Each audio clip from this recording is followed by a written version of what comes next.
everyone. Welcome to another edition of Techno Brew. I'm so excited about this. I've got three of my favorite people here to talk about the evolution of AI, pioneering ethical innovation, and understanding AI as a partner.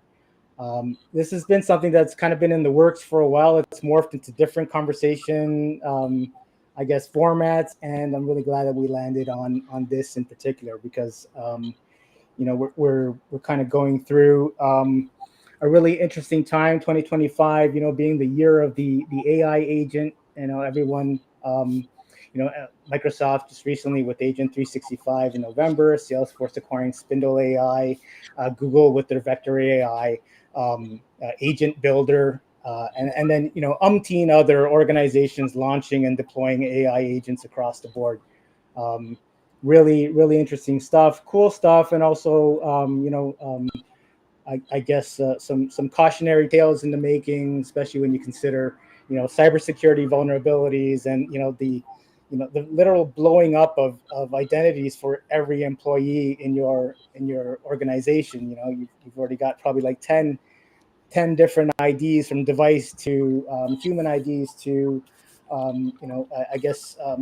service accounts and vendor IDs, and now you've got potentially an additional 3, 4, 5, 10 AI agents that you're adding to that. And when you look at an organization level, what a nightmare that creates just from a security perspective. But I don't want to go down a rabbit hole too soon, so let's maybe start with some introductions. And I want to start with Anshula. Anshula, thanks for joining us. Anshula is a serial founder who's built several AI platforms. Her latest, a Canadian, helping Canadian companies access R&D tax credits entirely from scratch. She's an avowed non-coder, so she taught herself to code, build production AI systems, starting with zero technical background. She is the former CEO of Symmetrica, where she worked with asset managers measuring over 150 billion in ESG reporting. She brings deep domain expertise and a unique perspective on making AI practical and accessible. And she's teaching social impact measurement at the University of Toronto. So that gives her and us really some valuable insight into how we can measure and communicate the value that AI creates.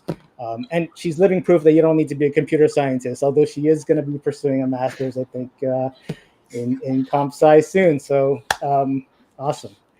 And then next we've got Erin Peterson, and Erin, represents a fantastic intersection of technical expertise and legal thinking. And you started as a software engineer at Distributive, and you decided to kind of pivot. I guess you were building AI systems, leading their AI task force, and you realized that maybe the tech was advancing faster than our frameworks to govern it. So fascinating move and a bold move to now you're in your second year of law school, and you're also running Integrity AI, which is a consultancy that helps organizations implement AI governance from day one.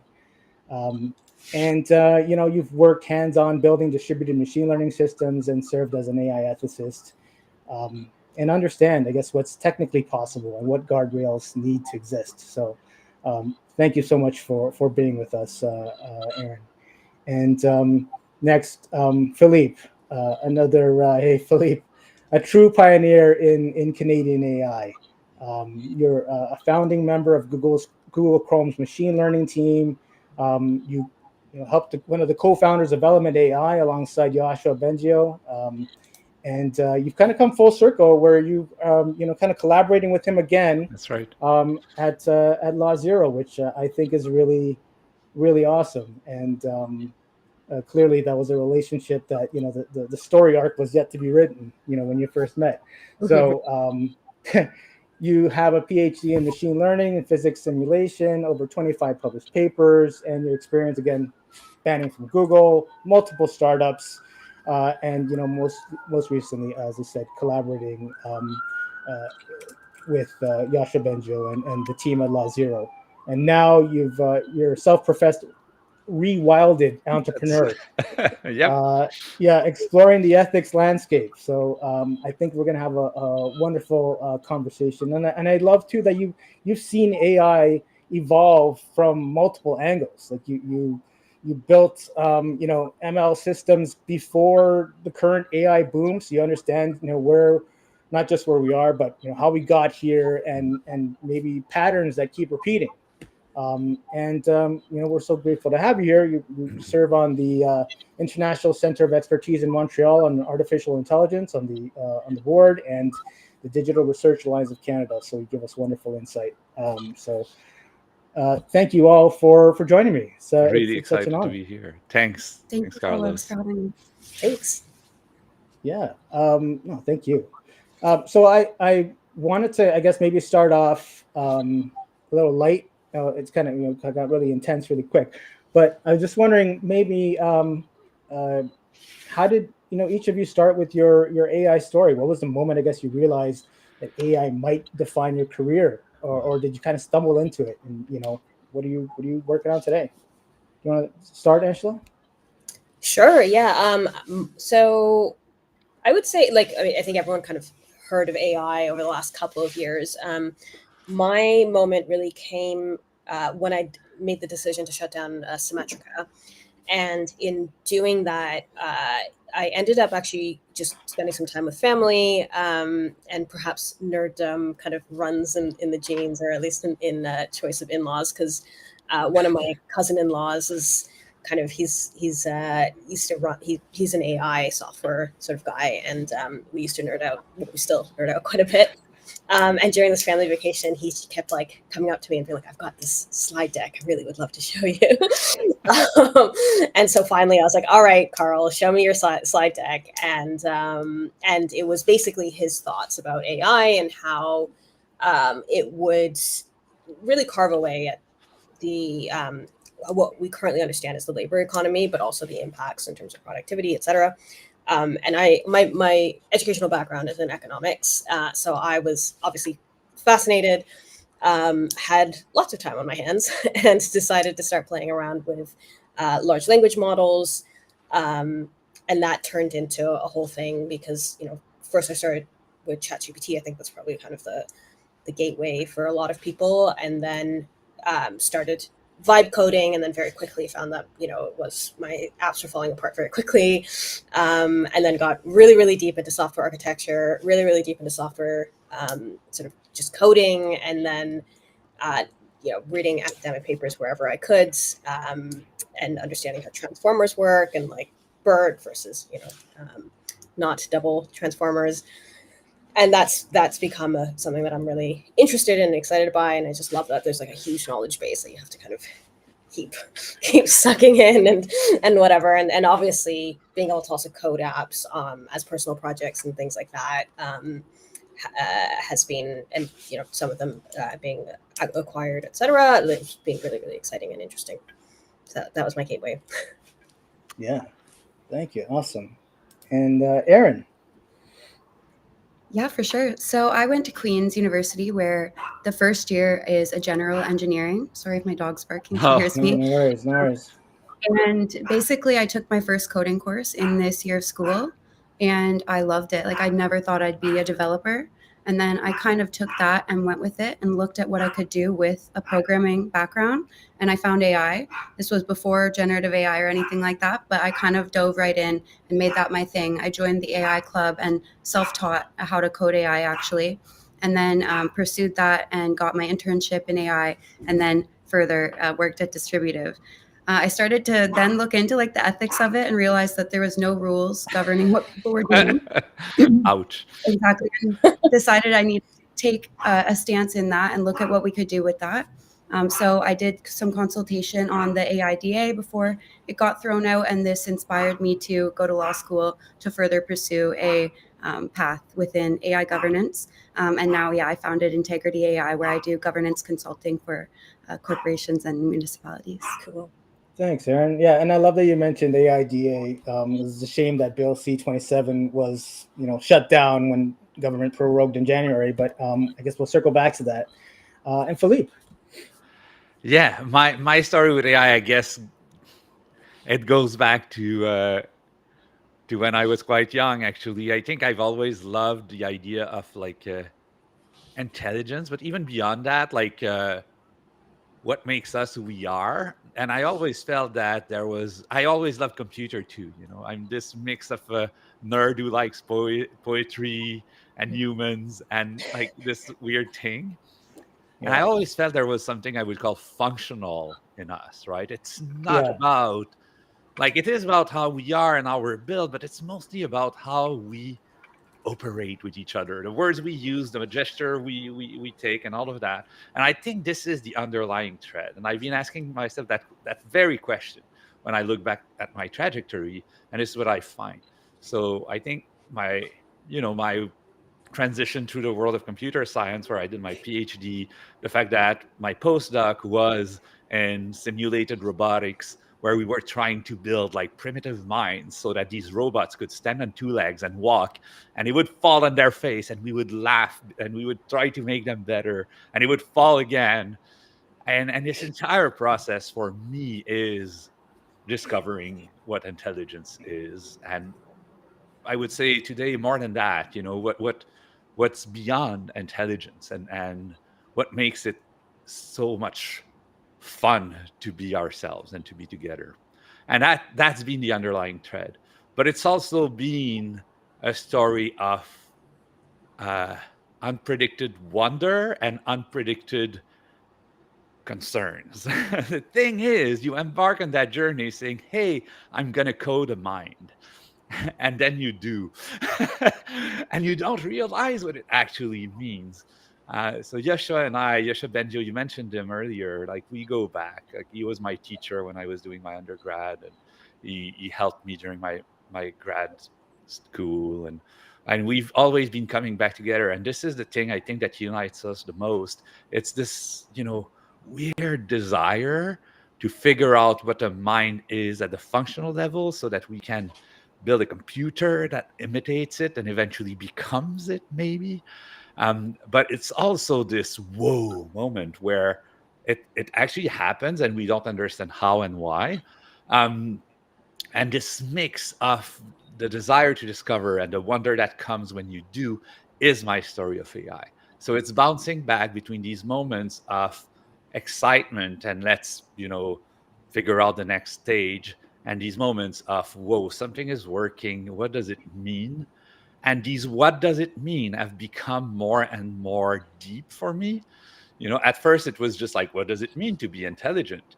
And now it's actually, what does it mean to be human? And that's a fascinating question. So yes, I would say I'm an AI scientist, and the rewilded for me is essentially going back to the roots, to philosophy, if you want, or to human relationships. And so I'm really excited to be living these days at the intersection of these two things.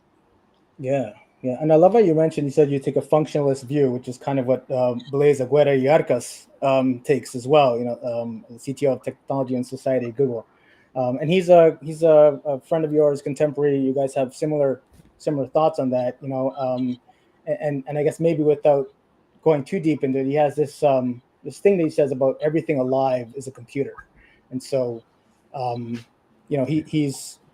he's kind of, I find him like he's kind of in the middle where, you've got Jeffrey Hinton, who's very, sees AI as an existential threat.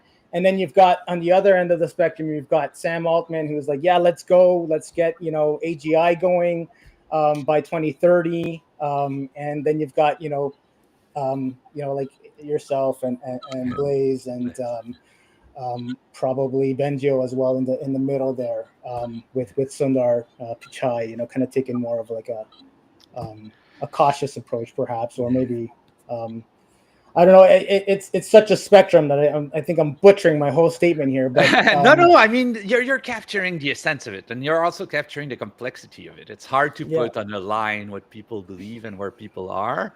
Like, I personally take an approach where we need a lot of people with a lot of beliefs and ideas to explore that space. I think traditionally in academia, in particular, in business too, we've taken that mind that if our idea is good, we need to be such strong advocates for it that it almost feels like we believe it's the only idea worth pursuing. I've decided not to be like that.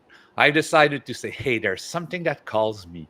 It's this weird intersection of AI, intelligence, consciousness, all of that. But it's not the only thing. There are a lot of pressing problems that a lot of people need to look into. It just so happens that my trajectory in life landed me here with that particular enthusiasm, that particular excitement. I think it's worth looking into. I think we should devote some of our attention and resources to that, but I'm not saying it's the only thing. Who am I to know, right? What I believe above everything else is, in order for us to be stable as a society, we need a diversity of belief. We need a diversity of people. We need to sample from all of that, to use a very AI term, right? We need to make sure everybody has a voice, everybody has a chance to talk, to be heard. If they don't agree with me, if they think differently, I think it's great. We should also listen to them. But hey, if you ask me, my passion these days is in this weird mix of being aware there are risks, and so we should invest a little bit in control, but also being aware that we're on the verge of discovering something beautiful. And I have this weird intuition that it's gonna be fine. I'm not entirely sure why, but I have this deep held belief that when you put two humans together and you remove a lot of the structures we invented around them, they tend to be really nice to each other. And so that's what I'm interested in. Like, what is the process behind people being nice to each other naturally? And Yeah. wow, like, is this something that can be emergent naturally in systems? And I actually, the latest research I've been doing with Blaise in particular and his team at Google tend to show that yes, maybe there is some weird mathematical properties of systems like LLM that make these benevolent behavior emerge naturally. It's interesting to me that you talk about an age of stability with AI, because to me, this is a very like Schumpeterian moment where we are seeing creative destruction, and there will be quite a bit of instability, not only in markets, but in society. And I think that the conversation around ethical AI tends to be kind of at two levels. One is at this level of what will happen to society at large.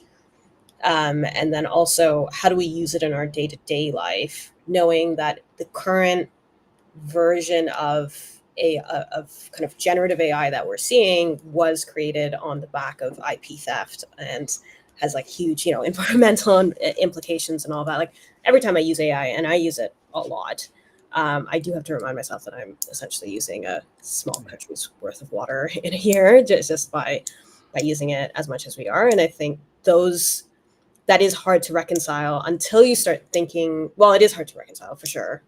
Yeah. But one of the things that excites me about AI is this vision of a future where, like, what if we can actually unlock new materials innovation, or like new energy innovation? What if we end up actually being able to create like a safe nuclear power as a result? And what if things like space travel all of a sudden become much more ethical and much more possible? But we're not there yet. And it does scare me in the day-to-day that I use AI a lot, and like, I know this is bad, but it's also so transformative. How do you reconcile that as an individual while also recognizing that this is a moment of deep instability caused partially by AI? Very, Angela, yeah. So go, Erin. Yes.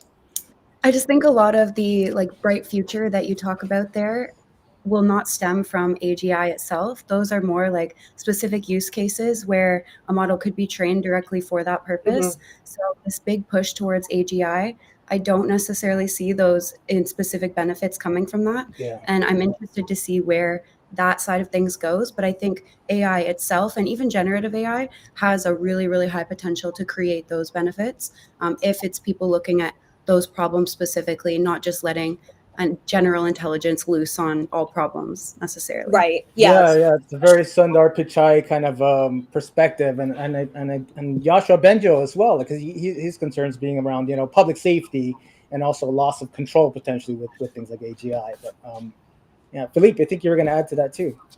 No, I just wanted to say, like, the way in which I reconcile these questions is I actually I don't.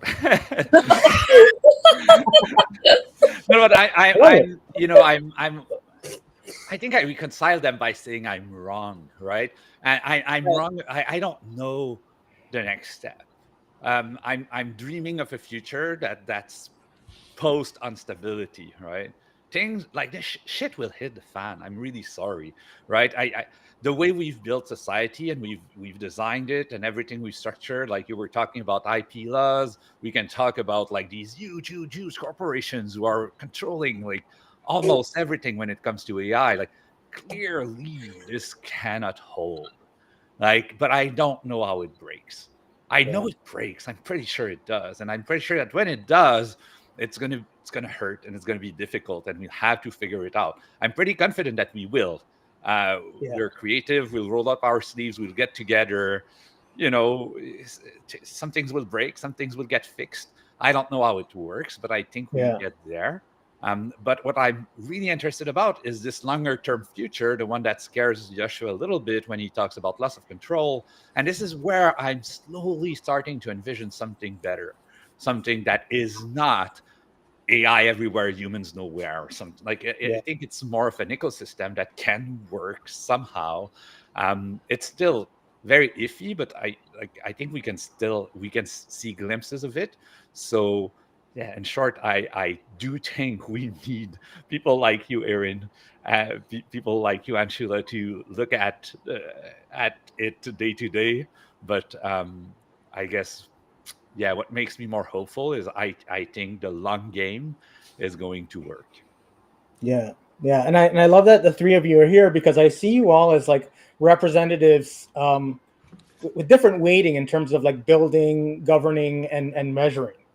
You've all had a hand in all three to a certain degree, but you know I feel like and please correct me if I'm wrong, but Erin, I see you as like this governance, like you will be like kind of like I'm looking at you for governance, and Philippe, maybe for building, and Anshula, you've got that building and measuring expertise as well. Because you mentioned something about like every time you use AI. Today, I was using AI and I was thinking about, oh, there's a coffee cup, there's a cup of coffee that was made, like just for this one tiny query, and it's such an abstract thought that hits my brain and then immediately is gone, and I like you said, I don't think about it, Philippe, because it's kind of a heavy thought when you think about what are the implications for other communities that are like neighboring these massive farms, basically, that are just chewing up infrastructure and resources, and it doesn't bear thinking sometimes. So I mean, um, so on the measurement piece, it is kind of top of mind for me because I'm actually thinking through this right now in a couple of scenarios, but just and other people have made this point. This is not like pure genius or anything, but there is a local maximum, right? Where even though you're using AI and it takes a coffee cup of water or whatever the case may be, let's say that you make an app in a week versus 6 months.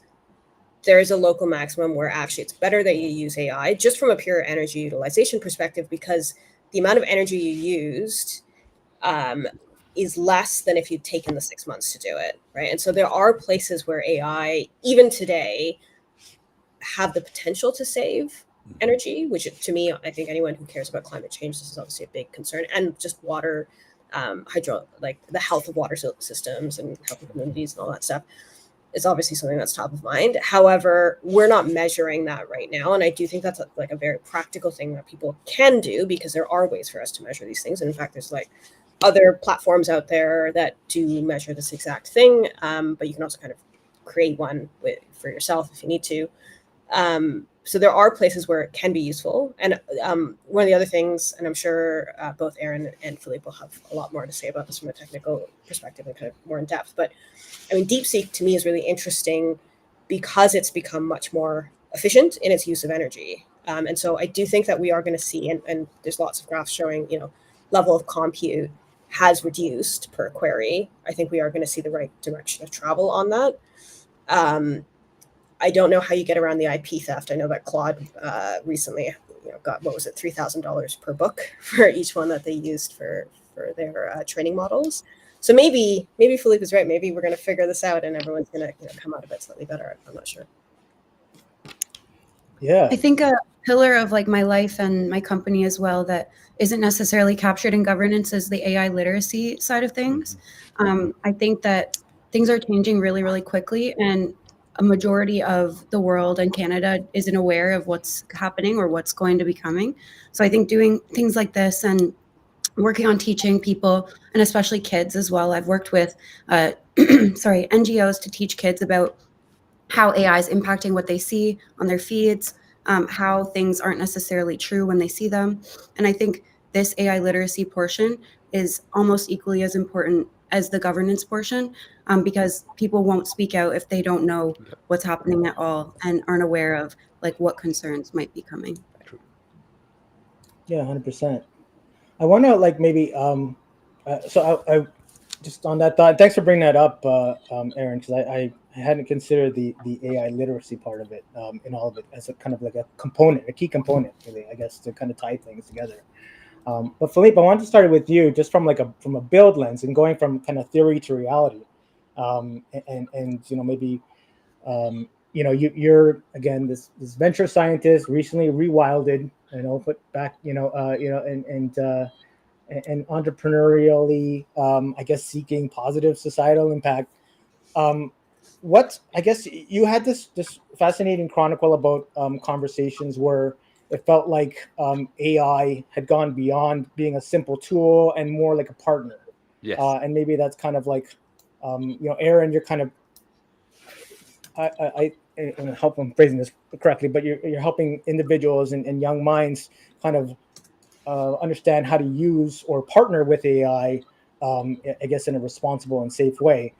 And Philippe, I just want to know, like, what was this? I guess, was there a specific moment where you saw this shift in your perspective? Like, you had gone beyond the tool. Yeah. I mean, for me, it's been a slow journey towards that. I was talking with Blaise Yakas recently, and he said that he had similar experience. And at some point, when you use it a lot, you start to try to understand the system behind, but you try to understand it not in the way an AI scientist would. I know how transformer architectures work, but if I were a neurosurgeon or a neuroscientist, I would know roughly how a brain works. But that's not the knowledge I would use to talk with you today, right?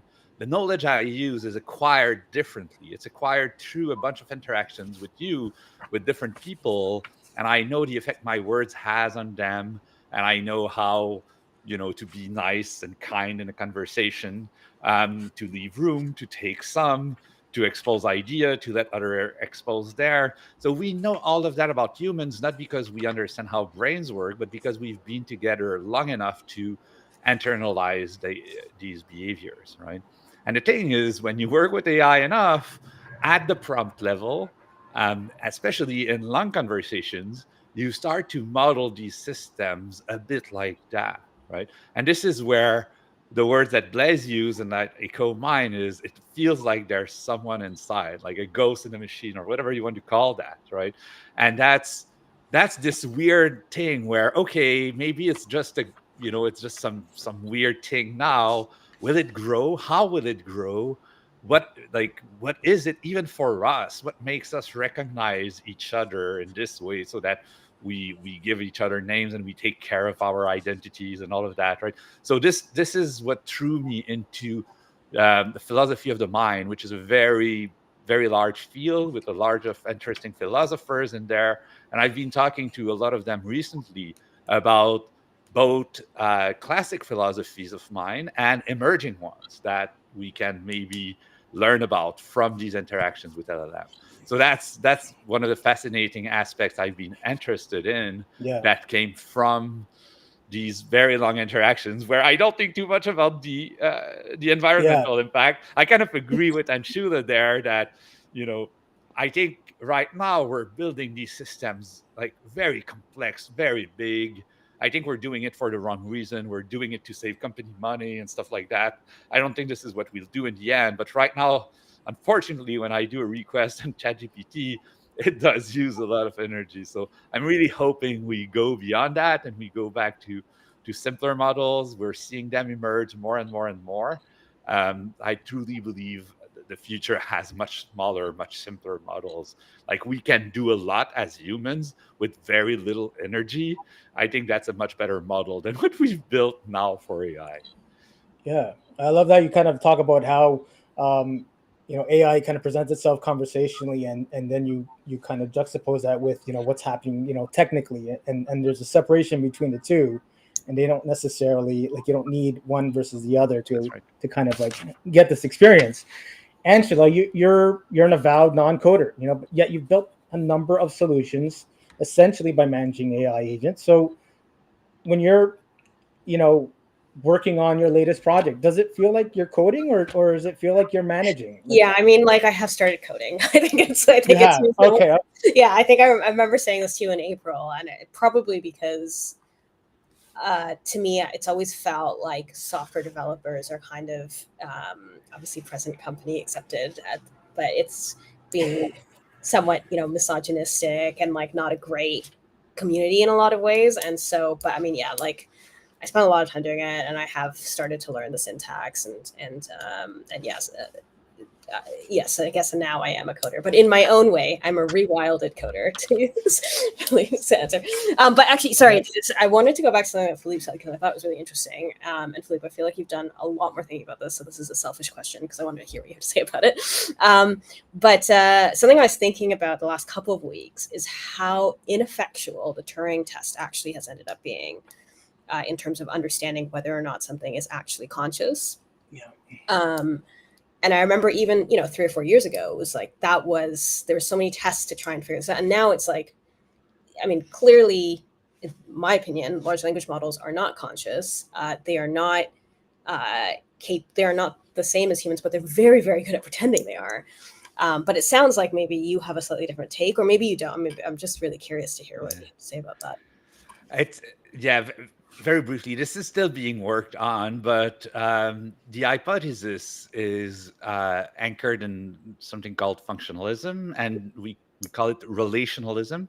And the idea is that a lot of behavior or a lot of characteristics we believe exist in people themselves actually are born from relationships between people. Right. And so identity, or the fact that we grant consciousness to someone, has more to do with the relationships we have or the relationships we observe than it has to do with something within the system, right? And a classic example would be, imagine that a civilization, so there are a bunch of neuroscientists who have been studying the brain in order to figure out what in the brain makes us conscious, right? So there are a bunch of leading theories about consciousness markers, they call them, something like global workspace theory. There are a couple of others. And these are what I would call white box approaches to consciousness, like trying to figure out what in there makes it conscious. I think it's interesting, but I don't believe this is how we grant consciousness to something. Right. I think we do it with a black box way, and the thought experiment of an alien civilization is the best for that. If an alien civilization came and we saw that they had developed society, that they were treating each other with care, they were saying, I love you, they were doing all of these things that humans do, we wouldn't need to open their brain to grant them consciousness. We would just say, these things are conscious, these things are worthy of care, right? These beings, we didn't call them things, we would call them beings. And we wouldn't have to open their brain.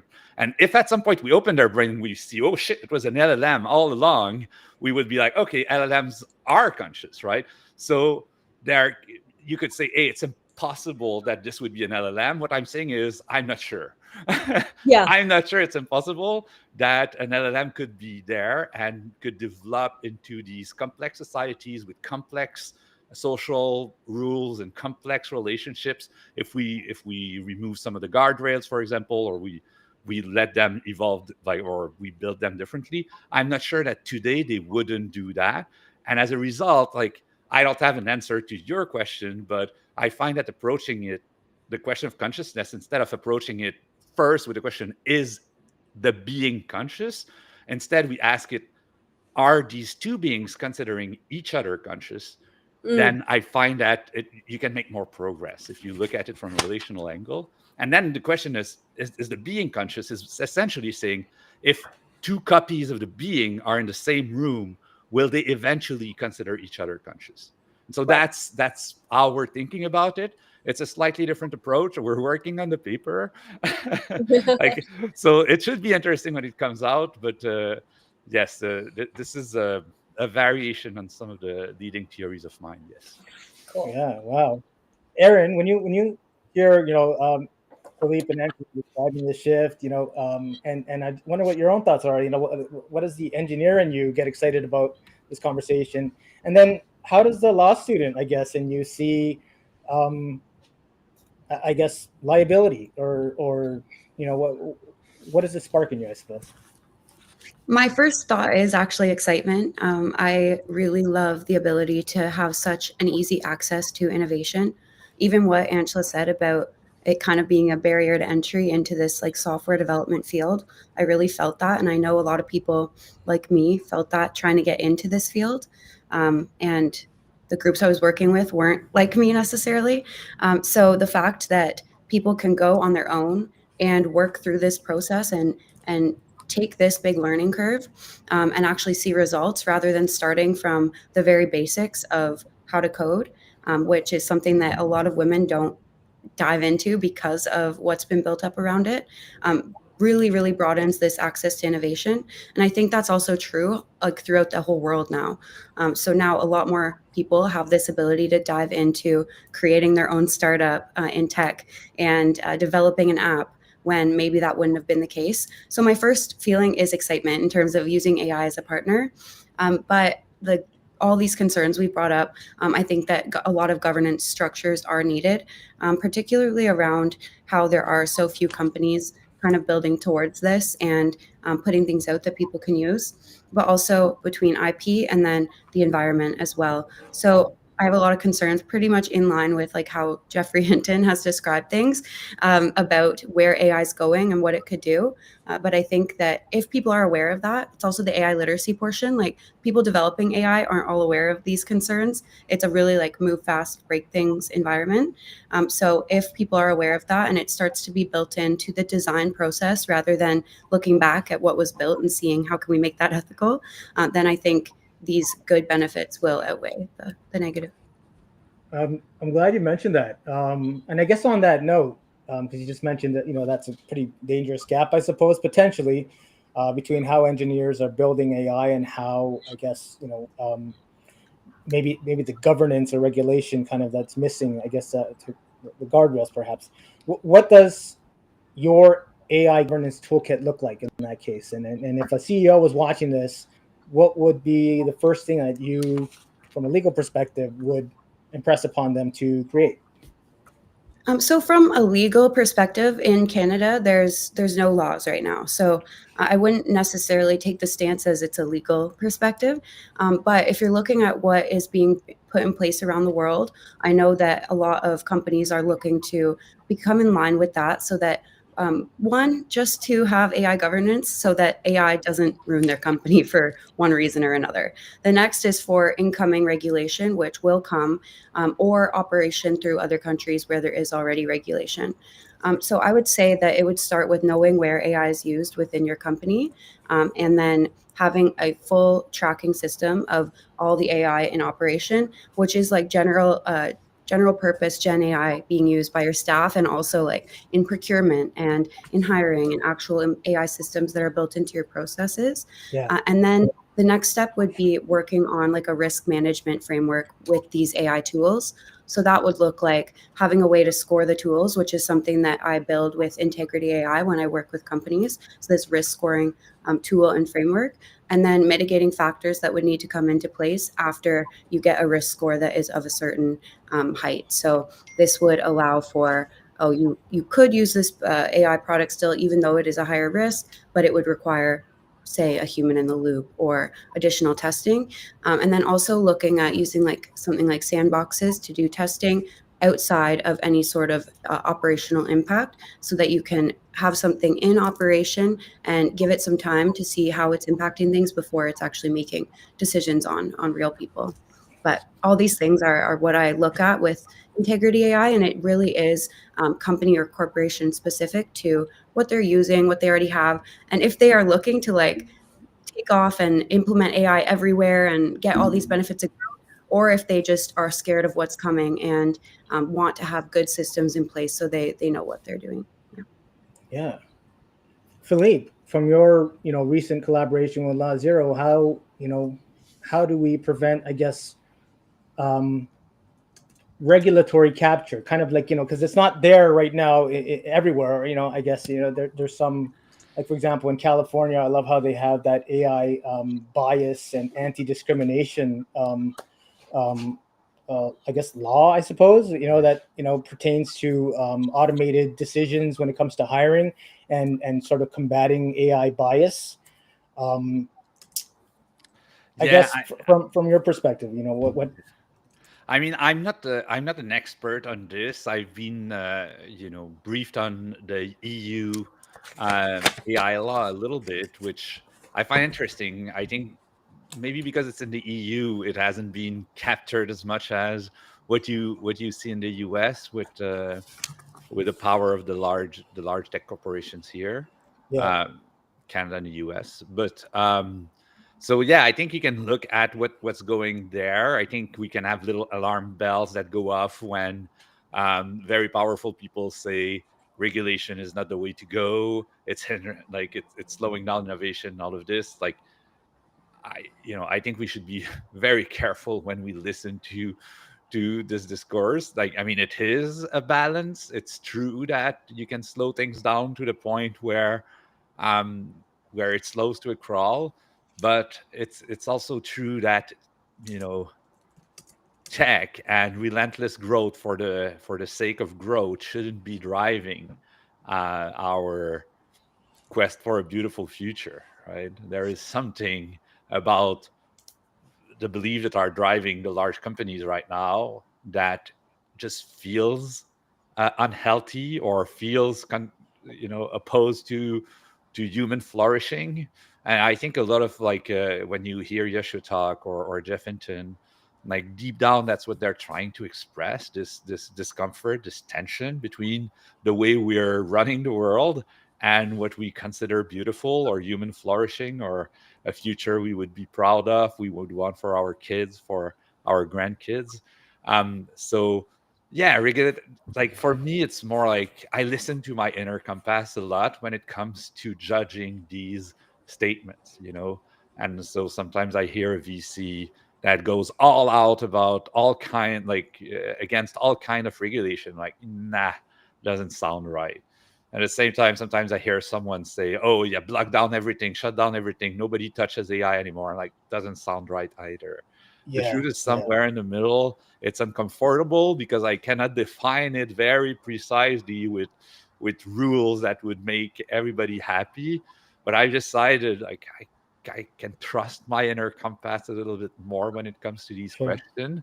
And sometimes I encourage others. I mean, Erin, you were talking about literacy. For me, it's the biggest point because I think if you learn, if you're not afraid of it, if you are finding someone who can help you understand it a little bit better, maybe not as a neuroscientist, I was saying, right? Maybe not as a computer scientist, but as someone who interacts with systems like that, well, then your moral compass becomes better.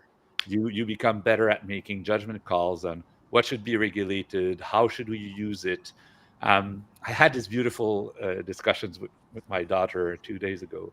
She's studying humanities in Halifax at a place called King's College, and she told me, I hope her prof is not listening, but she told me, "Dad, I used AI," and she was a bit ashamed of it, and I was like, "Well, let's dive into this. Let's try to understand why you did it, why you have that feeling of shame." And what we ended up with is, I mean, there is an inner drive in all of us. Like, she didn't use it for the class she loves, for the class she's passionate about and enthusiastic, and where the prof is able to drive the best out of her and she wants to ride by herself and she wants to get good. She used it for that other class where she wasn't able to find it in herself to be motivated. Yeah. But we work in a system that basically puts the flaw on us. They basically say you're at fault for not finding motivation. And I guess I've become really lenient with people. I think motivation is not something you can manufacture. I think AI is showing us that. It's showing that all the external motivators that we put in place in society, in school, and everywhere, we can actually feel them now. Because whenever we face them, we have the urge to use AI to solve it in a way we wouldn't have to care. But when we face something we actually care about deeply, then AI is no longer something we turn towards. Or maybe we turn towards it with a totally different lens, with the lens of, hey, I would love to get more excited about that. AI, can you help me do this? And this is what I find super interesting when I start to think about it. This is what, when I talk about, I envision a beautiful future somewhere further away. It's because I think we'll all get much, much better at making the difference between our true inner drives and the ones that are imposed on us. I Yeah. do think we'll see many more like what I refer to as like Renaissance entrepreneurs, people who are capable of kind of being intersectional in their knowledge base. And Philippe, I think and actually both of you, Erin and Philippe, are great examples of this, right? Like starting from law, going into software development, philosophy, whatever. It's been a pretty broad ranging discussion. I think that is actually an area of entrepreneurial ability that has not been served by the economy pre-AI because you had to be such a specialist to prove value. Now that specialization actually means less, and the ability to translate between different domains is incredibly valuable. And to see a bigger vision and to think on a more societal level is all of a sudden, all of those humanities students should be pretty pleased with themselves at the moment. It's a good study. I agree. I think this will grow significantly. And for a while now, I've been saying that I think all specialists in other fields should have some sort of understanding of AI, and it should be integrated into school for like many, many fields, because it has been for so long the technologists kind of imposing the technology on other fields, and they struggle to adapt it. Like, even if you think in the medical field, like the doctors were not trained on using AI, and then it's introduced, and then there's this like barrier to entry and like learning curve that has to go about. But I think we'll see a development in education where AI literacy and how to use AI, what it does, what are the risks. Because even as a AI engineer, a trained AI engineer, we did not learn about the bias of AI in school. That was something I had to come about myself. And it's all things that are happening, well, not all, but it is things that are happening accidentally or ignorantly. It's not necessarily like people maliciously doing things wrong. So I think from all aspects, they're going to be teaching other fields about AI, how to use AI, and then they're going to start teaching in the AI field about all of the risks and how it integrates with other domains. I do think, actually, sorry, just to go back on to a few comments that both of you made that I thought were really interesting. The current economic model for AI is so rent-seeking, to use another economics term, right? But it's so focused on how do we get as many users and how do we train the best AI, and that is completely antithetical to a positive future. And so, to Philippe's point earlier in the conversation, something has to break, or and I said I've never worked with Google. I will never work with Google. I worked for it when they weren't yet evil. Before they changed their saying. You're the thing to kind of see. But these companies are now. I forgot what I was going to say, but hold on, let me see if I can remember. These companies are run by people who want to accumulate power. Right? They're so wealthy that money doesn't actually mean anything anymore. It is about power and influence, and it is about protecting them from any kind of risk. And so that means moving the risk to everybody else, right? Outside the corporation, onto society, and also don't make us liable for any of that. And I think that is very clearly, the direction of travel. So unless that breaks, I fear that we are not going to have, that very positive view that I had around like, are we going to be able to come up with AI that can do materials innovation and all that? Because to me, that's the real stuff, right? We don't actually need Newtify apps. We don't, like, these are not things that, like, we don't need to have, apps that create porn of people without their consent. That's not going to help us. But that is what the current model is geared towards.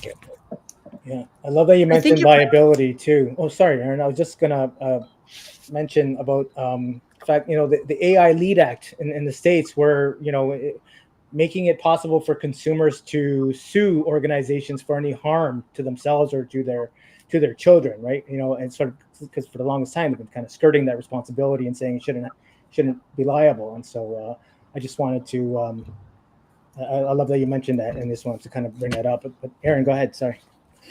No, don't worry. Just building on Anshula's point there about like, will it break? I absolutely think it's going to break. Everyone's in this like space race-esque thing to AGI, as if one company is going to achieve that and then have infinite That's wealth. exactly And right. Here, take the world. exactly. And we see like, okay, well, OpenAI will come out with a model, and then we just saw Sam Altman be like, guys, this might not go as well because Gemini came out with a new model. Like, everyone is smart, everyone is building the tech at like a similar rate and coming out with a new breakthrough, and then they're being beaten by another breakthrough. So I don't think it will be this big bet for whoever's going to come out on top and win, and now we're all rich. It's going to be, every company is developing, and we get to a point where now all this investment's been made and all this compute is everywhere, but it's dated and it can't do these crazy AGI esque things. So now we're either going to need to see these smaller models be run on this more dated compute, or we're going to see like kind of a democratization of the big tech, in my opinion. I don't know how long that will take, but I don't think this will just be on the rise forever. Yeah, Couldn't agree more. absolutely. I wonder if we could shift then to, we kind of touched on the sort of the building, the governance, and I want to touch on measurement, because it seems to be kind of like another, the aspect that's going to kind of help guide us, I suppose. And Anshula, you're teaching impact measurement right now at U of T, and if we were to apply your frameworks to AI development, I guess what metrics would show that an AI system is truly beneficial versus just profitable, as you're just mentioning, Erin? And how do we measure the social impact of AI systems themselves? Yeah, I mean, I think so much of measurement matters in terms of so much of what gets measured is actually dictated by the context in which we're measuring, right? So if we're in a business, they are going to look at profitability, or they're going to look at revenue growth, of course.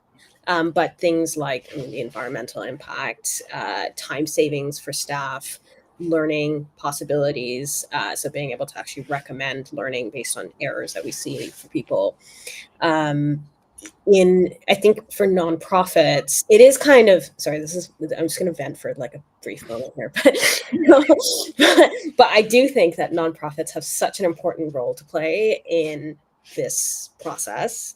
And obviously, Philippe, your organization is one of the good ones for this. But one of the things that I find very frustrating, and I say this as someone who used to work very extensively with nonprofits, is that there's such a fear of AI in general, and also a concern about not being pure enough. And I will stop my rant about progressivism, of which I am a progressive, but and where we kind of went wrong. But in the search for purity, they are missing out on the opportunity to be a voice in this conversation that is happening without them. And the reason I bring that up in the context of measurement is that if we're measuring from the perspective of a nonprofit, there would be a lot more that could be done. So looking at things like, and Erin was kind of mentioning this, like, coders learning differently and learning faster, becoming more diverse, we could actually measure that. Mm-hmm. But there's nobody there to measure it. But who is going to measure this? Well, it should be the government, which, I mean, in Canada, I think it's fair to say they're sleeping on this issue. Perhaps it'll become a larger priority at some point. I don't know when that will be. But also nonprofits could actually take a much broader interest in this and use AI. I mean, the constant issue that we have now is because taxation continues to decrease as a percentage of total productivity, particularly for higher income earners and all that other stuff. What we end up having is that nonprofits have too much demand. I mean, if they're for-profits and getting paid for this somehow, they'd be making it like gangbusters, right? But they're not. They're nonprofits. And so they're dealing with extremely vulnerable populations that need their support and need their help, and they don't have enough people. And the people that they do have are burning out. So there's so much possibility to have nonprofits adopt AI in a responsible way and to demand certain changes to make it more responsible and become a major customer and use case, but they're choosing not to. And so the measurement that could be happening from that context is not. And that is the end of my rant. I appreciate. No, it's these are kind of like the unspoken truths, perhaps, or the unrealized truths that are kind of like behind the whole problem, right? And Philippe, when I'm thinking back on sort of the localized, when I'm looking back at Numeno and I guess Waverly, you compare it to Netflix and Meta, measuring personalization across, watch patterns, click rates, engagement metrics. You were kind of doing it without centralizing data. Yeah. So how do you measure, I guess, varying perspectives of success, either from a nonprofit or from an enterprise perspective, as a privacy preserving AI, I suppose. Yeah, the privacy preserving part is difficult. I think there have been approaches to, at some point I was working closely with people who were interested in something called data trust. So essentially, data repositories that come with a charter, and that charter is designed to protect people, right? In a sense. I think this was a very good way to balance the need for this data to be easily accessible if it's my profile, and my profile is growing more and more and more complex, so that my social algorithm can quote unquote help me. Then it's good for that data to be under a charter I can trust, right? So the idea of data trust was that.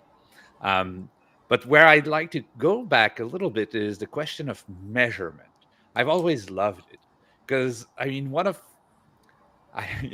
were talking about Google. Again, I'm stressing out. I worked there before they were evil. Yesterday night, actually, I was with all my friends from like old alumni from Google. We went for our annual dinner. It was so much fun. But everybody's left except a couple, and they're all like gloomy and stuff. Like, oh yeah, this is what you get for staying with them. Anyway, but joking aside, what I learned at Google is something called good heart law. I don't know if you've heard of it, but the way in which I like to describe it is, as soon as you put a metric on the wall, if you incentivize it, then whatever you were trying to get to is going to stop being true. And at Google, it was so obvious because we invented these metrics to make sure that we would put the best link at the top of the search result page. So, hey, if a user click on it, it's good. That was the first metric. But then, hey, the internet adapts. The internet is this weird living thing, so people learn to put clickbait titles. And suddenly people would click on stuff and hate the pages they landed on. So Google went back and they changed the metric. And the metric became, hey, if someone clicks on a link but don't come back to the search result page within 30 seconds, it's good. And then the internet evolved so that the page is loaded slower or whatever, right? So you always have this weird game between the person who sets the metric and the person or the system who fights it, right? And so this is where with Waverly, the idea was like, okay, let's go to the bedrock.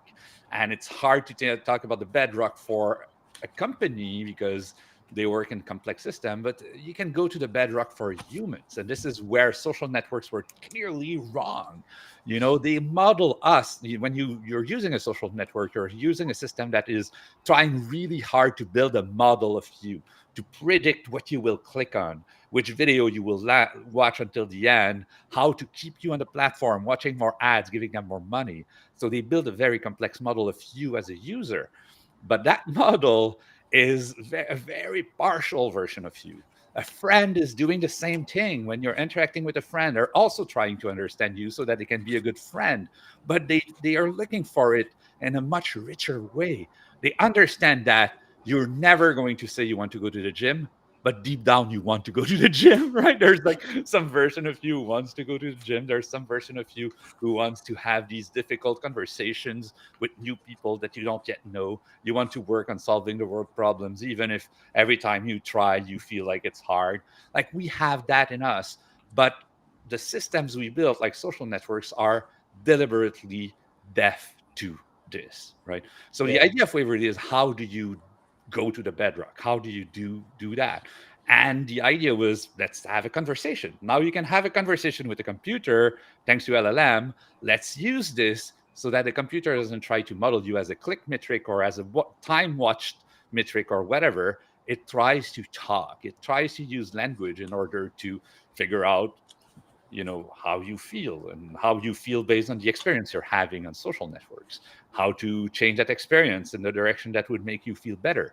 The thing is, when you start down that route, you end up where I am today with these crazy questions about, what is consciousness, what makes us human, stuff like that. So I think we are progressing on this. I think as we make progress on that, we will end up with a technological landscape that is better at helping us be who we want. I don't think it will be based on classical metrics. I think it will be based more on the richer stuff we use as humans to understand each other, which is language. Yeah. No, I agree. And it's been, I just wanted to highlight this message that we got. Just thanking everyone for this, because it's been a very thought-provoking and I guess emotional provoking discussion. So I just wanted to, kind of acknowledge that and thank you all for a really amazing conversation. Given, the time, we're kind of in overtime right now, and I just want to, respect your time and all that. I guess maybe in closing then, if we could, Philippe, why don't we start with you?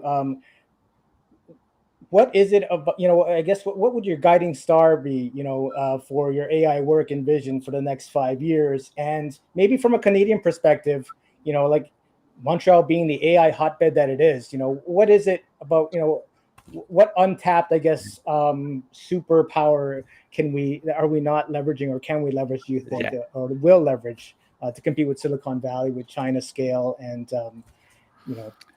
I'm curious, we'll take what you think. Yeah, my answer is pretty simple. Let's keep being ourselves. There are some changes that I look at that I'm a bit concerned about. In Quebec in particular, some laws are looking like they want to make it harder for immigrants to come in. And like, wow, I mean, that diversity is what made us, right? And I think these diverse conversations I'm having with people who have totally different perspectives than I do is what is enriching me and my thoughts about this entire thing. So I'd be like, let's be careful. Let's not try to imitate something or someone too much. I do believe that the future is going to be coming from unexpected places. I do think we can be one of them. And the combination we have is this really deep expertise in AI, but also these weird values that are progressive and humanistic. And like, we find that a lot less in the Valley. So, hey, maybe we're that right balance.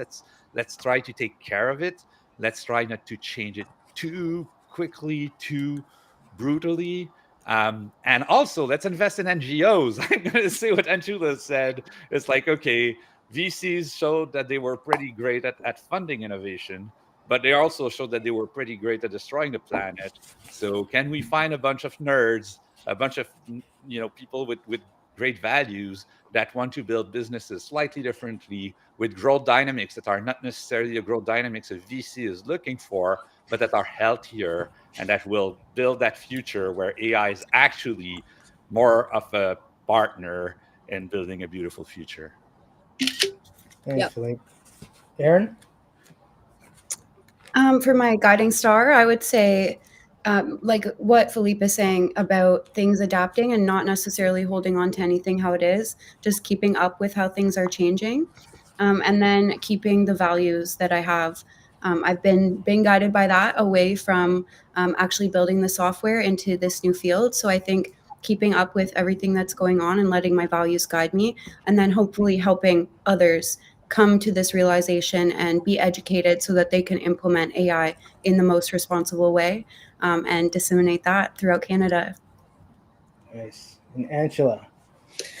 I think I would quote one of my favorite philosophers, Albert Camus, and I think there's kind of two concepts that he talks a lot about absurdism, and in his essay, the Rebel, at the end of it, he says, he talks about how rebellion is actually an act of community, because we often do it not just for ourselves but for others as well.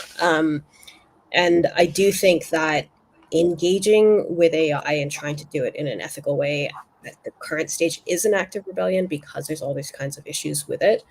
And so I think that's really important for us to continue doing, to continue engaging constructively and positively, while also being very aware. And I'll bring in a second Camus kind of idea, this idea of a Sisyphean struggle, where Sisyphus was constantly kind of dragging a rock up a hill, and then it would kind of roll back down because the gods would push it. It was supposed to be a big punishment, but Camus always kind of stated we should imagine Sisyphus as happy. And to me, I think that is very much where we're at, the joy of engaging in this, being in this moment in time. I think is really important for us to not get beaten down, to continue looking for positive solutions, and to do that in a way that is, true to who we are, and making sure that the technology is serving us and not the other way around. And by us, I mean that more broadly, not just humans, but also the planet. Awesome. Thank you. What an amazing way to end this conversation. And I love that we are united in our rebelliousness, Yes. and communing here together. It's fantastic. Thank you so much, all of you. And before we go, I want to make sure that, we, Anshula, if anyone wants to reach out to you, and potentially collaborate, what's the best way for them to do that? Oh, yeah. Reach me on LinkedIn, I think, for sure. Yeah. Same here. LinkedIn. Awesome. Okay, no problem. And Erin? Yep, LinkedIn works as well. All right, we're all for the LinkedIn. Well, awesome. Thank you so much for joining me. I really hope that this was maybe first of, maybe we can reconvene in a year or so and see what happens. If we're still around, maybe AGI will hit us sooner than we thought. And the different, OpenAI's AGI and Google's AGI, and they'll all be battling, and we'll be the little ants, maybe, ducking for cover. By then we'll be able to send our digital twin to the podcast. Yeah, that's right. I mean, that's right. AI will be running that podcast to make fun of us. Exactly. Thank you so much. Oh, look, guys. I have crunchers. Thank you, Carlos. This is so fun. Thank you so much, This was Carlos. a lot of fun, guys. Thank you so much. Bye-bye.